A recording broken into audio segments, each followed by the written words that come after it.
नमस्कार। परम आदरणीय माननीय प्रधानमंत्री श्री नरेंद्र मोदी जी, आपका इस कार्यक्रम में हम हार्दिक अभिनंदन करते हैं। 2047 तक विकसित भारत के निर्माण की संकल्पना के साथ युवाओं की आवाज, उनके विचारों को जोड़ने, विकसित भारत के विजन में उनके रचनात्मक योगदान को सुनिश्चित करने के प्रयास स्वरूप नीति आयोग की ओर से इस कार्यक्रम का आयोजन किया गया है, जिसमें देश भर के विश्वविद्यालयों के वाइस चांसलर्स और शैक्षणिक संस्थानों के प्रमुख और फैकल्टी मेंबर्स भी इस कार्यक्रम में हमारे साथ जुड़े हुए हैं।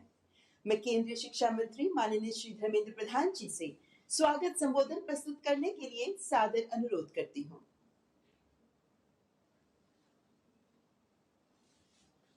माननीय राज्यपाल एवं उपराज्यपाल समूह, प्रतिष्ठित कुलपति, निर्देशक और उच्च शिक्षा संस्थानों की सभी आदरणीय फैकल्टी समूह, नमस्कार। आज़ादी के 75 वर्ष पूरे होने पर हमारी यशस्वी प्रधानमंत्री श्री नरेंद्र मोदी जी ने देश की लाल किले से देश की आने वाले विकास के लिए, आने वाले रोड मैप बनाने के लिए एक नई दृष्टिकोण दिया है, विकसित भारत बनाने के लिए आह्वान किया है। हमारी देश की आज़ादी की 100 साल पूरे होने पर विकसित भारत के साथ एक नए भारत की निर्माण की उनकी अटूट प्रतिबद्धता ने करोड़ों लोगों के दिल में महत्वाकांक्षा और आशा की दीपक जलाया है। मित्रों, प्रधानमंत्री जी कहते हैं यही समय सही समय है। मित्रों, पिछले सदी में, 20वीं सदी में जब तीसरे दशक तक हम पहुंचे थे, देश की एक तबका आज़ादी की लड़ाई लड़ रहे थे, दूसरे तबका आने वाले दिनों में, आने वाले सदी में देश कैसे होगा, इसके लिए शिक्षा के आधार पे नई सपने संजो रहे थे, योजना बना रहे थे। आज आवश्यकता है हम समाज की सभी घटकों को, विशेष करके शिक्षाविदों को, विद्यार्थियों को, शिक्षा से जुड़े हुए सभी दायित्ववान लोगों को इकट्ठा करके विकसित भारत की इस विमर्श में जोड़ने की आवश्यकता है। शिक्षा विभाग की ओर से अभी देश में अमृतकाल विमर्श विकसित भारत 2047 की एक सीरीज ऑफ डायलॉग चल रहा है। उसी को आगे बढ़ाते हुए आज हम सभी का परम सौभाग्य है उसको एक जन आंदोलन की रूप देने के लिए प्रधानमंत्री नरेंद्र मोदी जी ने खुद आज देश की सभी मान्यगण्य शिक्षाविदों को, उसके माध्यम से देश की शिक्षा जगत को संबोधित करने का एक अवसर हम सभी के लिए बनाया है। मित्रों, इस विमर्श में नया आशा, आकांक्षा समाज की सभी विषयों के ऊपर, राजनीति, समाज नीति, अर्थनीति, टेक्नोलॉजी, इनोवेशन, नई रोजगार की सृजन और विश्व की एक नया दृष्टिकोण बनाने के लिए आज प्रधानमंत्री जी देश के सामने नया कल्पना रख रहे हैं। हमारी सारे एजुकेशन इंस्टीट्यूशन इसकी द्योतक बननी चाहिए। आज हमारी दायित्व है इस विमर्श को देश की नई पीढ़ी के अंदर हमारे कुलपति, हमारे डायरेक्टर्स, हमारे प्रोभोस्ट, हमारे सारे फैकल्टी, जैसे आजादी की लड़ाई के समय में सभी के अपने अपने दायित्व था, आज प्रधानमंत्री जी ने आह्वान किया है सभी को अपना कर्तव्य करना पड़ेगा। मित्रों, आइए आज हम लोग अपने कर्तव्य की, अपने हिस्सा की जिम्मेवारी को संभालें और अमृत काल में विकसित भारत हम सभी की जीवन की एक बड़े लक्ष्य हो। हम सभी की योगदान में शिक्षा को आधार करके हमारी व्यापक परिवार एक नया भारत, नया विश्व की सृजन करे। G20 की मंच पे प्रधानमंत्री जी ने विश्व को एक नया मार्गदर्शन किया है वसुधैव कुटुंबकम की। आज उसी कड़ी में हम शिक्षा जगत से एक अमृत निकालें, जिसमें हम माननीय प्रधानमंत्री की जो आज मार्गदर्शन रहेगा, जो आह्वान रहेगा, इसी को आज एक जन आंदोलन को एक प्रजातांत्रिक तरीके से साकार करने के लिए सभी की योगदान चाहिए, सभी की विमर्श चाहिए। मैं हम सब की ओर से माननीय प्रधानमंत्री जी का पुनः आभार प्रकट करता हूं और उनको निवेदन करता हूं हम सभी को आह्वान करें, मार्गदर्शन करें।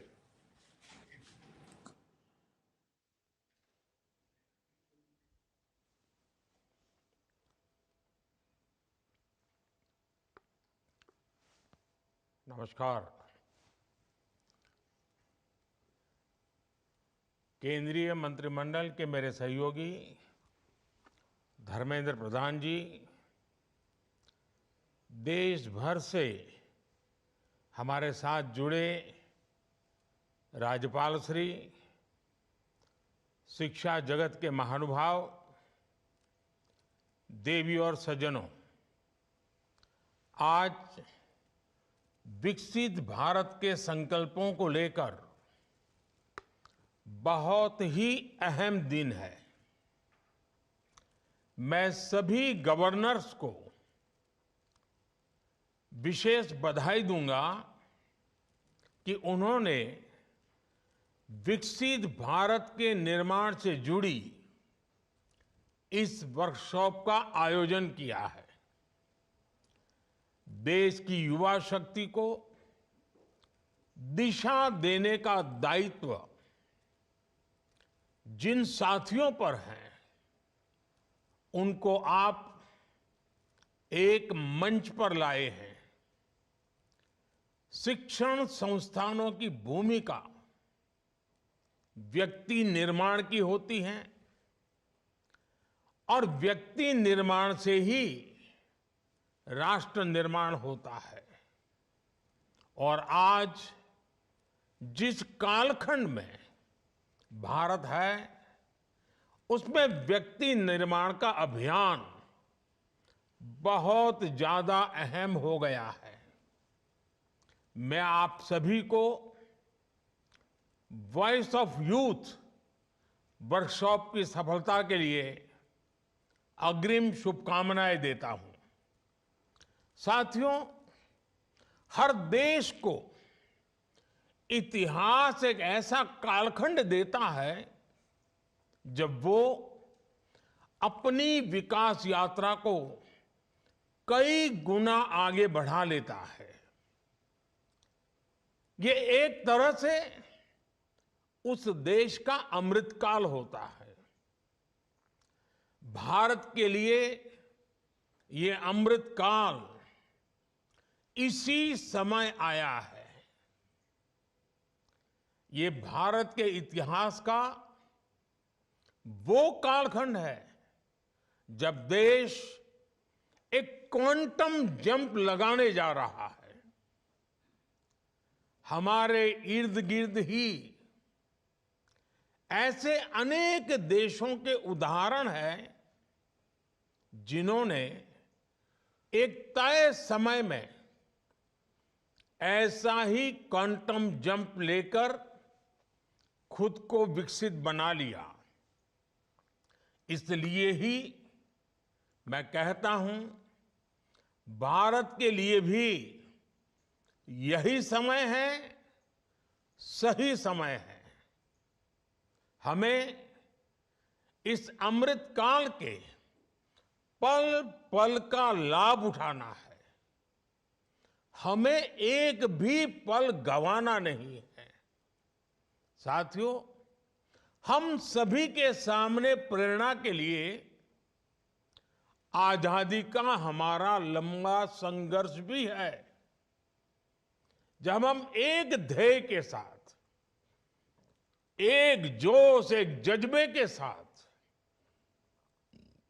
आजादी को अंतिम लक्ष्य मानकर मैदान में उतरे, तब हमें सफलता मिली। इस दौरान सत्याग्रह हो, क्रांति का रास्ता हो, स्वदेशी को लेकर जागरूकता हो, सामाजिक और शैक्षिक सुधार की चेतना हो, ये सारी धाराएं एक साथ मिलकर आजादी के आंदोलन की ताकत बन गई थी। इसी कालखंड में काशी हिंदू विश्वविद्यालय, लखनऊ विश्वविद्यालय, Visva Bharati, Gujarat Vidyapith, Nagpur university, Annamalai university, Andhra university, university of Kerala, ऐसे अनेक संस्थानों ने देश की चेतना को सशक्त किया। यही वो कालखंड था जब हर धारा में युवाओं के भीतर आजादी को लेकर नई चेतना का संचार हुआ। आजादी के लिए समर्पित एक पूरी युवा पीढ़ी खड़ी हो गई। एक ऐसा विचार देश में बन गया कि जो भी करना है वो आजादी के लिए करना है और अभी करना है।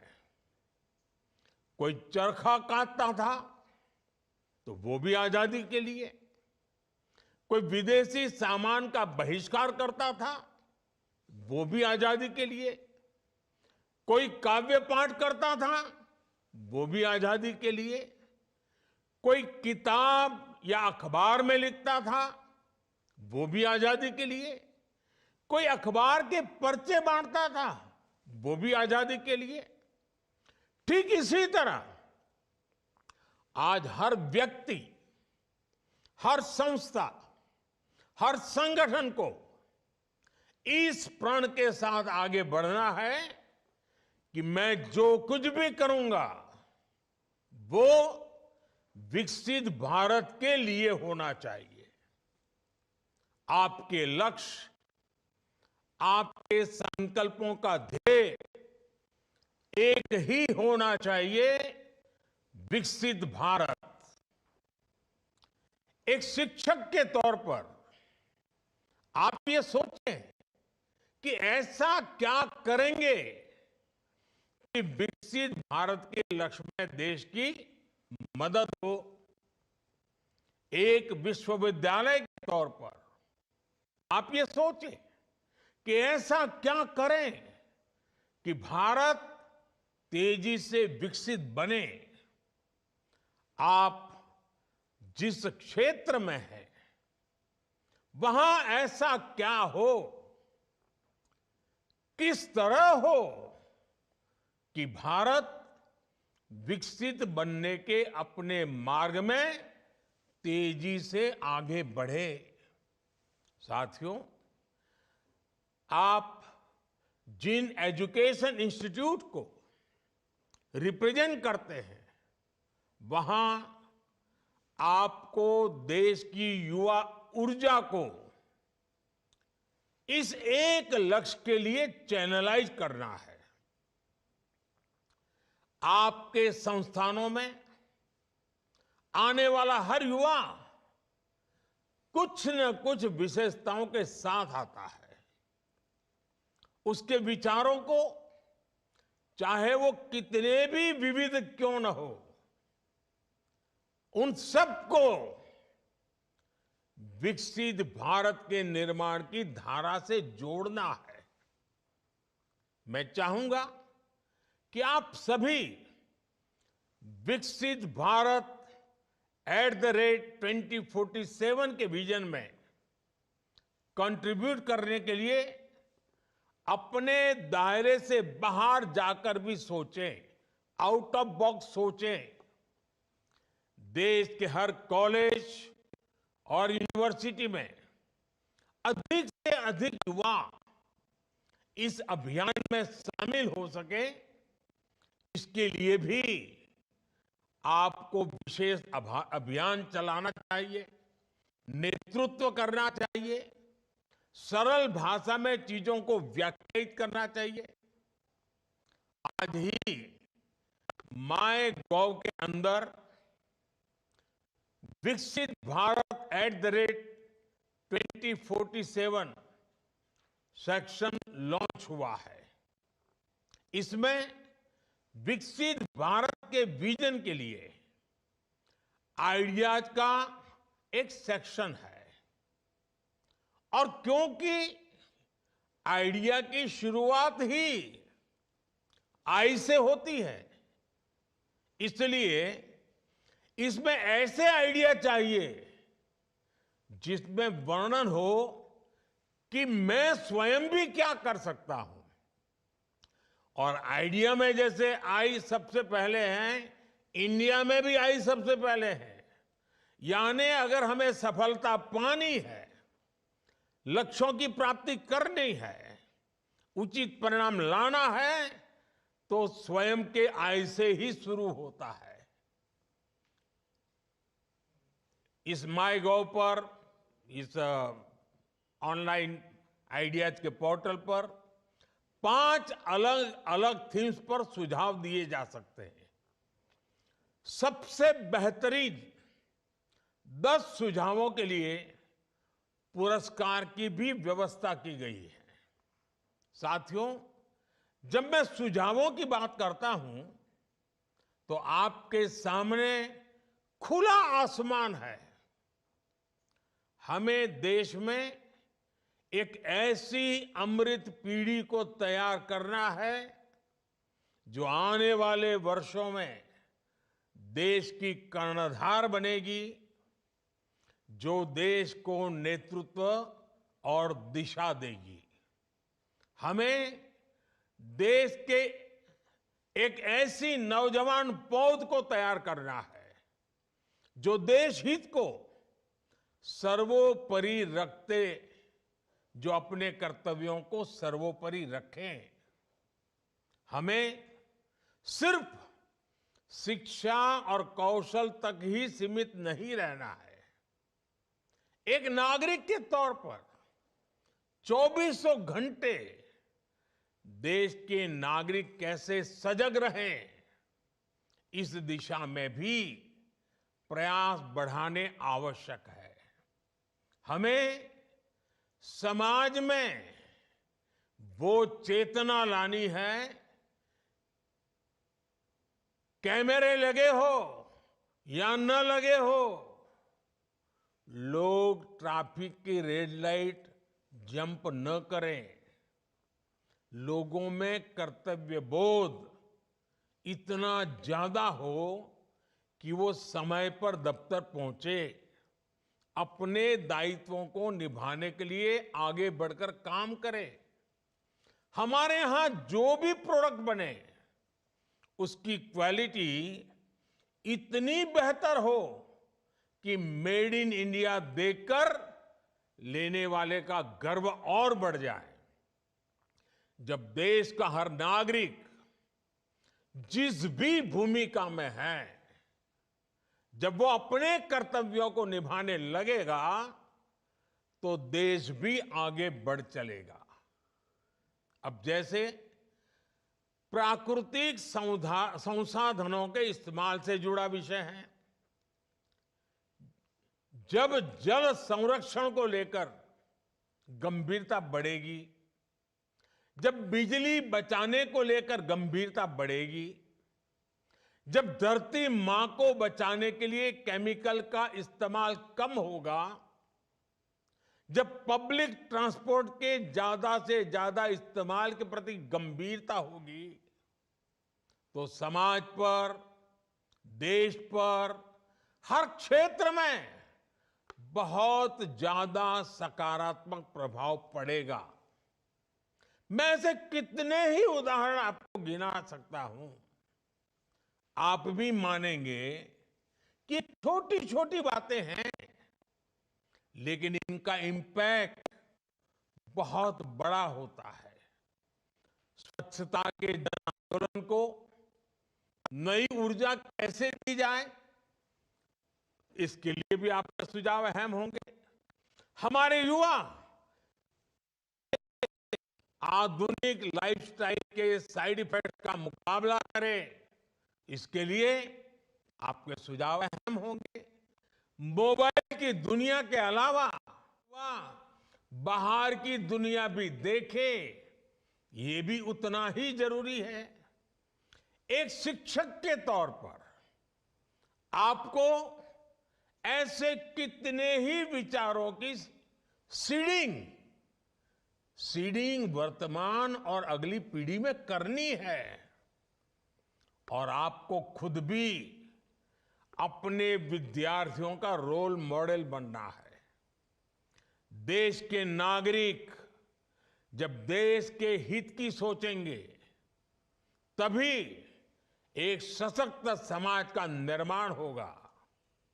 और आप भी जानते हैं कि जिस तरह समाज का मानस होता है, वैसी ही झलक हमें शासन प्रशासन में भी नजर आती है। मैं अगर शिक्षा के क्षेत्र की बात करूं तो उससे जुड़े भी कितने ही विषय हैं। 3-4 साल के कोर्स के बाद हमारे शिक्षण संस्थान प्रमाण पत्र देते हैं, डिग्रियां देते हैं, लेकिन क्या हमें यह सुनिश्चित नहीं करना चाहिए कि हर छात्र के पास कोई न कोई स्किल अनिवार्य रूप से हो? ऐसी चर्चाएं, इससे जुड़े सुझाव ही विकसित भारत की यात्रा का मार्ग स्पष्ट करेंगे। इसलिए आपको अपने हर कैंपस, हर संस्थान और राज्य के स्तर पर इन विषयों पर मंथन की एक व्यापक प्रक्रिया के रूप में आगे बढ़ना चाहिए।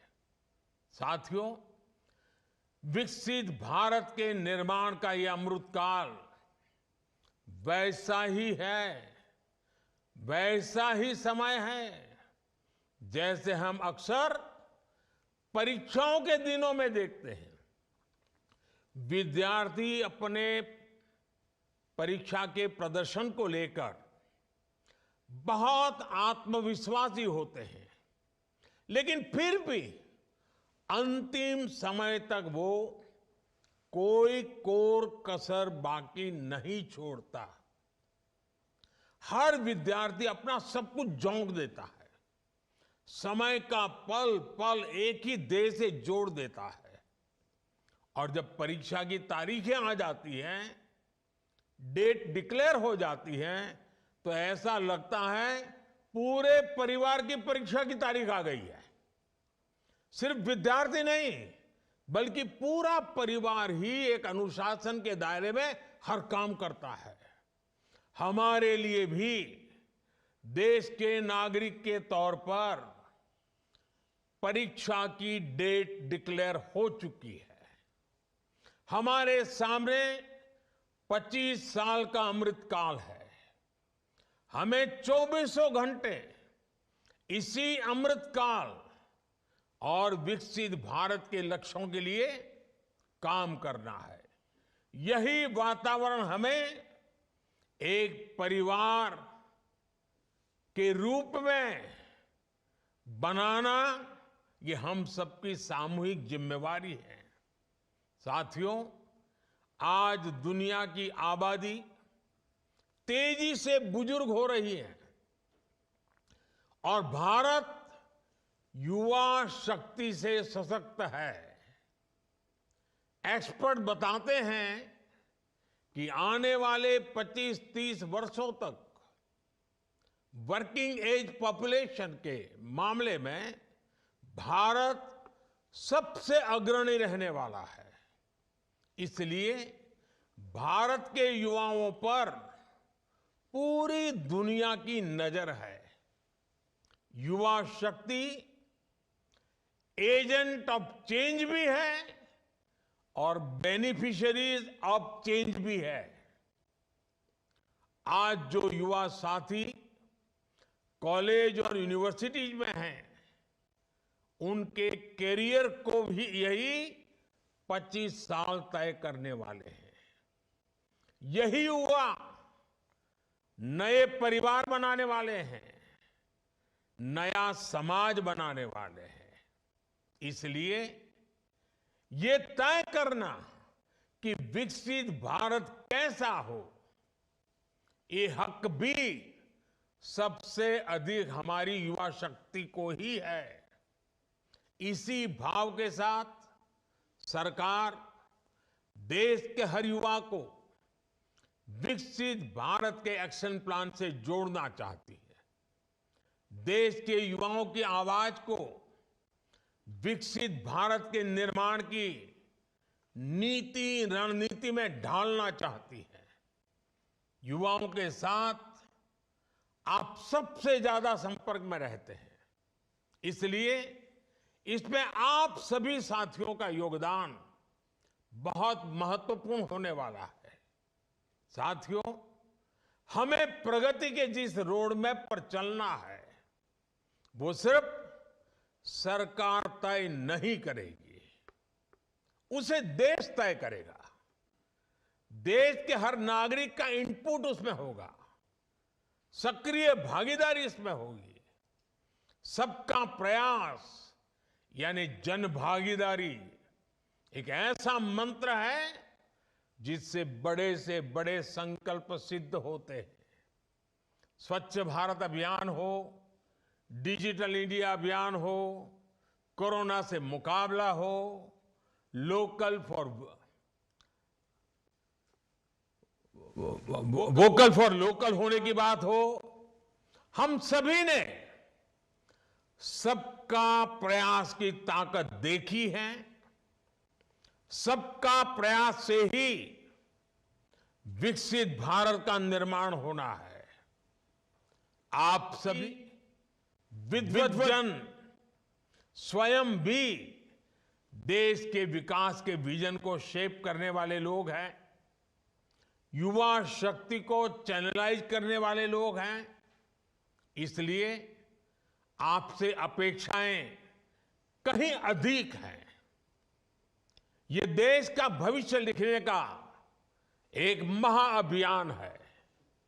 आपका हर सुझाव विकसित भारत की इमारत की भव्यता को और निखारेगा। एक बार फिर आप सभी को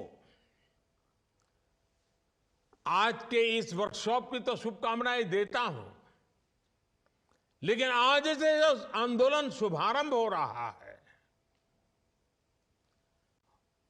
और मेरा पक्का विश्वास है कि 2047 तक हम विकसित भारत बना सकते हैं, मिलकर के बना सकते हैं। आज यात्रा का आरंभ हो रहा है। नेतृत्व शिक्षाविदों के हाथ में है, नेतृत्व विद्यार्थियों के हाथ में है, नेतृत्व शिक्षण जगत की इंस्टीट्यूशंस के हाथ में है। और ये अपने आप में देश बनाने वाली और स्वयं को भी बनाने वाली पीढ़ी का कालखंड है। उन सब के लिए मेरी बहुत बहुत शुभकामनाएं हैं। धन्यवाद।